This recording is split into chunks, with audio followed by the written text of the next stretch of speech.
Anyone for tennis? Katie Dimitrov is serving up some inspiration today. I want to be able to show people that anyone can do it. She's really good, the #1 singles tennis champ at her Wisconsin high school.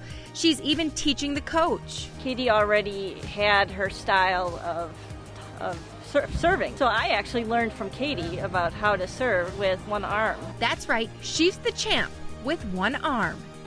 They didn't cut her any slack. Katie's mom says she's always been overcoming the odds. Katie has never said, I can't do that. Don't say no until you've tried it. And even then, if you try it and fail, it's no big deal. I feel like people believe in me and my abilities. Today, we are celebrating people who have overcome the odds and empower others with their positive attitudes. It's all love here. It's good to know.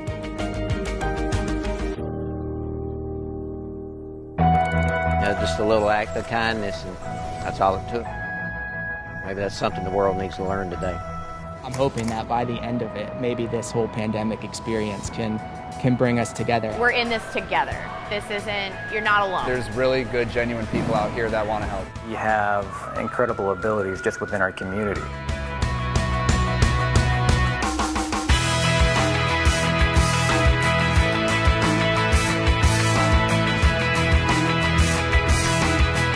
So, like they say in Spanish, échale ganas. You have to give it always your best. Try. You won't know unless you try. For so long, I talked myself out of trying. And it's a rewarding feeling for anybody who wants to do it.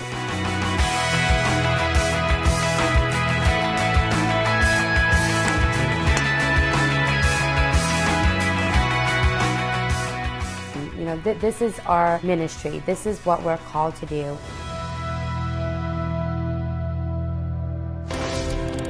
Welcome. This is Good to Know. I'm your host, Lindsay Boach, and we like to tell positive stories about people doing great things in their communities, like this photographer in Tennessee.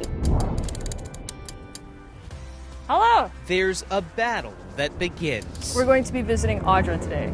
First. Nice to meet you. Every time photographer Madison Thorne. It's daunting, I know. It is a little daunting. I feel very official. You are very official. Meets her next subject. Ready when you are, darling. Her task, to reveal the stories behind these faces. Armed with just her camera. Just photograph them outside their home. And her compassion.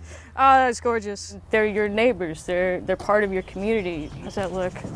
It looks good. Yeah? Yeah. There was nothing that you could tell that made us any different.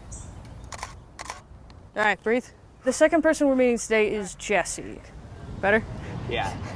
When Madison's job as a concert photographer disappeared during COVID-19, it's great. Like so many others out of work, Madison shifted focus. You've matched the chair beautifully.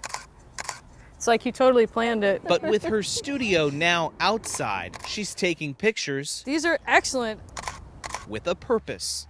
An idea born from what she saw during the recent protests. This is what democracy looks like. Not these protests, but these ones. Reopen Tennessee. These were the protesters that maybe a week or two into quarantine demanded that businesses reopen. On the news, she saw a message written on a sign someone was holding. But this has gone on too long. Sacrifice the weak. It caused this feeling of isolation, and on top of that, you have people trying to tell you that you're not worth anything. Madison has type 1 diabetes. I'm high risk. My type 1 diabetes is an autoimmune disease, so that puts me in that category. Which got her thinking. How are you? Good. Yeah? Yeah, it's just been a lot to think about the last few days. How could she best fight the battle of people just not understanding? That was a major thing with the autoimmune issues. I think I'm doing better. And then the next day I'm like, oh, just kidding. There's another corner it was hiding in. When I started to interview people who are also high risk, so I'm going to go back to a couple of the things we talked about yesterday. I realized that we're far from alone. Tell me what you think. No weirdness, you know? Her work is called cool. the High Risk Humans Project, telling the stories behind the faces that are usually behind masks. You can't just look at them and think high risk. At each stop, This is a good day. This is an unusually good day. she listens. Such a small act, but it's an act of kindness at this point, to listen to people's stories. Absolutely. What she hears is a community, many choosing to stay home, but begging to be seen. I think it's really important for people to see that the weak, the chronically ill, the elderly, we're all people. I'm hoping that by the end of it, maybe this whole pandemic experience can bring us together at the end instead of pulling us apart like it has been.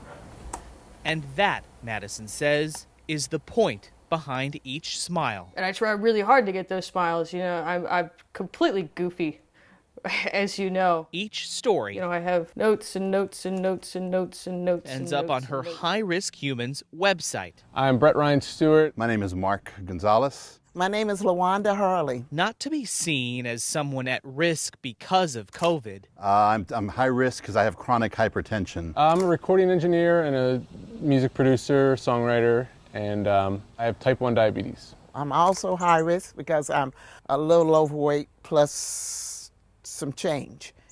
But as a father, just the look on my daughter's face, talk about, caring and love. That was the one that really stood out to me. a husband, Obviously the one with my wife. someone loved. You look at each person, you say, oh, that's my uncle, that's my nephew, that's my grandma, that's my auntie, and all these people are worth saving. Months removed from the sign that urged this city to sacrifice the weak, Like, you deserve compassion and empathy for the person you are today, regardless of what you're going through, because you're a human. Madison says she's found the best match against indifference in the words of her subjects themselves. Certainly love is the component here that's going to get us through it. Showing love for one another, for your neighbors, for your family, for your community. We are all in this same boat together. We're all in here together. In this battle against COVID, a vaccine will soon have its place. But in Madison's view, a little love can also give us a fighting chance. If one person goes to the website and looks at the photos and chooses to lead their actions with empathy, you're changing the world.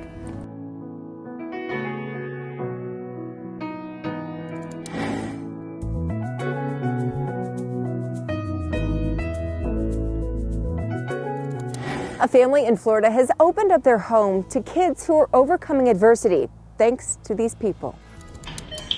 You know it's new if it's got a white cap on it.